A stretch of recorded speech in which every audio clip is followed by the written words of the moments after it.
Doctor Shafiqur রহমানের অবমাননাকর মন্তব্যের জন্য প্রচলিত ফৌজদারি ও সাইবার আইনে দ্রুত বিচার নিশ্চিত করা, নারী সমাজকে হেয় করার দায়ে তাকে অবিলম্বে প্রকাশ্যে ও নিঃশর্ত ক্ষমা চাইতে বাধ্য করা। বাংলাদেশ জামাতে ইসলামীর আমির ডক্টর শফিকুর রহমান এবং দলটির শীর্ষ নেতৃবৃন্দ বিভিন্ন সময় যেমন আল জাজিরায় দেওয়া সাক্ষাৎকার ও দলীয় দলিলে উল্লেখ করেছেন যে কোনো নারী রাষ্ট্রপ্রধান, প্রধানমন্ত্রী, রাষ্ট্রপতি, প্রধান বিচারপতি বা কোনো সংস্থার প্রধান হতে পারবে না। এছাড়া জামায়াতে ইসলামী বাংলাদেশের এটা ঘোষিত নীতিও। এই অবস্থান সংবিধানের অনুচ্ছেদ ২৭ ও ২৮-এর সরাসরি লঙ্ঘন। আরপিও অনুযায়ী কোনো দল যদি সংবিধানের মৌলিক কাঠামোর লিঙ্গ সমতা বিরুদ্ধে অবস্থান নেয় তবে সে রাজনৈতিক দলের নিবন্ধন বাতিলযোগ্য। রাষ্ট্র পরিচালনায় নারীদের অংশগ্রহণের অধিকার কেড়ে নেওয়া একটি চরম অসাংবিধানিক আদর্শ।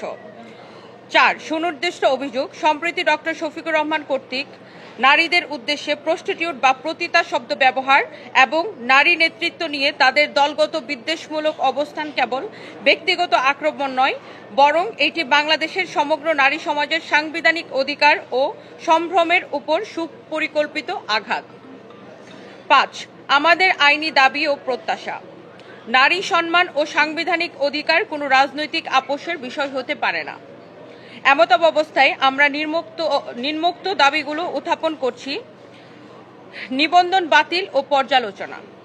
সংবিধান ও আরপিওর শর্ত লঙ্ঘনের দায়ে বাংলাদেশ জামাতে ইসলামীর রাজনৈতিক নিবন্ধন বাতিলের বিষয়টি খতিয়ে দেখে দ্রুত আইনি ব্যবস্থা গ্রহণ করা। আইনগত ব্যবস্থা, ডক্টর শফিকুর রহমানের অবমাননাকর মন্তব্যের জন্য প্রচলিত ফৌজদারি ও সাইবার আইনে দ্রুত বিচার নিশ্চিত করা, প্রকাশ্যে ক্ষমা প্রার্থনা, নারী সমাজকে হেয় করার দায়ে তাকে অবিলম্বে প্রকাশ্যে ও নিঃশর্ত ক্ষমা চাইতে বাধ্য করা।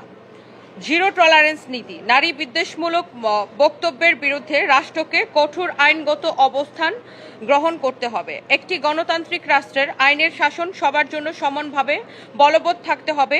আমরা আপনার নেতৃত্বে এমন একটি বাংলাদেশ প্রত্যাশা করি, সদয় বিবেচনার এবং প্রয়োজনীয় ব্যবস্থা গ্রহণের প্রত্যাশায়। বিনীত নিবেদক নীলা ইসরাফিল, আহ্বায়ক সচেতন নাগরিক সমাজ, এবং আমি সচেতন নাগরিক সমাজের পক্ষ থেকে সদস্য সচিব রুবায়েত ফাতেমা তনি।